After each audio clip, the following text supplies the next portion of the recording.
Welcome back. We are your co-hosts for SIS, Sisters in STEM. Here, we're all about celebrating and inspiring girls in STEM. That is science, technology, engineering, and mathematics. However, today we're going to do a special mix of psychology and science. Our goal: to inspire the next generation of female scientists, engineers, mathematicians, and tech enthusiasts. I am Zainab Hussain, a freshman in college. I'm Sarah Hussain, a rising junior. And I'm Miriam Hussain, a rising sophomore. Whether you're curious, ambitious, or just love learning, this space is for you.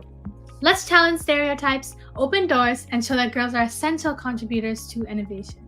Together we'll make history. Testing, testing, 1, 2, 3. Is this thing on? You guys can hear us, right? How do they hear us anyway? With their ears, duh. I mean, obviously, but how do the ears work and how do they help us? Oh, I know. Ask me. Oh, okay. How do ears work? Okay, glad you asked. Well, first, sound waves enter the ear through the area called the pinna. That's the outside part of your ear, and that's built like a funnel in order to help the sound waves and direct them in.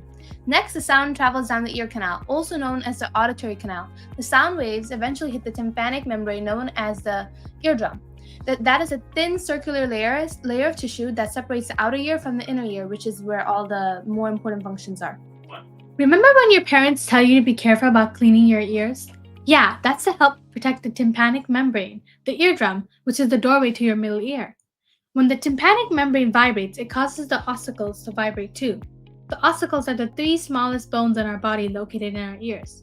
The ossicles consist of the hammer, malleus, the anvil, incus, and the stirrup, stapes. These tiny bones vibrate and transmit the sound to our inner ear. The inner ear starts with the cochlea, which is shaped like a snail. It's filled with liquid that runs and vibrates at different levels based on the frequencies. Running down the middle of the cochlea is a basilar membrane, which is filled with tiny little hair molecules which vibrate at different places depending on the sound and what type of sound was heard. The ear sends the signals to the brain and to the auditory cortex where it's all processed, and then the signals are sent to the rest of the body. And that's how we hear. Isn't it amazing how all these parts work together and help us hear and stay balanced? Yeah, I guess it is quite cool. Our ears do a lot. I need to start taking better care of them. You know, I had a dream about cats earlier. It was so cute. There were about 100 cats in a room and I got to play with them. But then I had to scoop a bunch of litter boxes. What did I dream anyway? How do dreams work? Don't worry, sis, I got you. Dreams mainly happen during the rapid eye movement REM stage of sleep. During REM sleep, your brain is very active, almost like when you're awake. This stage starts about 90 minutes after you fall asleep and comes back several times during the night, with each REM period getting longer as the night goes on. Whoa, that's so cool. Do we always remember our dreams? Well, the ability to remember dreams varies from person to person and can be influenced by several factors. Since dreams mainly occur during REM sleep, if you wake up during the middle of the night after REM sleep, you're more likely to remember your dreams. If you wake up during non-REM sleep, you may not recall them. Some people also have higher brain activity in areas related to memory and emotions. This can also make them remember their dreams more easily. Poor sleep quality or disruptions can help affect dream recall as well. Consistent interrupted sleep tends to improve the chances of remembering dreams. Also, people who are more interested in their dreams tend to remember them more often. You think about cats a lot, don't you? For sure. Maybe, but high levels of stress or strong emotions can make dreams more vivid and easier to remember. In essence, remembering dreams is a mix of when you wake up, how your brain processes memories, and your overall sleep quality. I've been thinking about it, and the ocean is just so fascinating to me. I was just researching how tides were formed just last week. Let's talk about tides. Imagine you're at the beach, toes in the sand, and the waves come rushing at you. Those waves, they're a part of a cosmic jam session called tides. Buckle up, because we're about to ride the tidal wave of knowledge. Tides are like the Earth's chill breaths that happen twice a day. Picture this. The sun and the moon are celestial DJs spinning the turntables.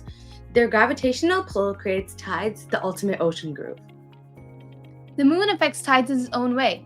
The gravity pulls on Earth's water, creating a mini bulge on the side facing it. That's our high tide. But wait, there's more. On the flip side, literally, there's a low tide bulge. Why? Because the moon's pull is slacking there. It's like the moon saying, I'm not feeling it over here. Now the sun comes in. The sun's like, hold up, moon, I want to play too. But its gravitating isn't that strong, so it's more like a chill cameo appearance. During full or new moons, we get spring tides. By the way, a full moon occurs when the moon is on the opposite side of the earth from the sun. And a new moon occurs when the moon is between the sun and earth. So that's when we got spring tides. But when they're at right angles, quarter moons, it's called neap tides, which are smaller. So let's sum it all up. Almost every day, there are 2 high tides and 2 low tides in each region. It takes approximately 6 hours and 12.5 minutes for the tide to go from high to low and from low to high. On the other hand, spring and neap tides happen twice a month, at each full moon, each new moon, and quarter moons. On these days, the gravitational pull of the sun and the moon is combined to get extra high tides and extra low tides. It's like the sun and moon working together. Teamwork makes the dream work. Here's a diagram to make it easier to understand.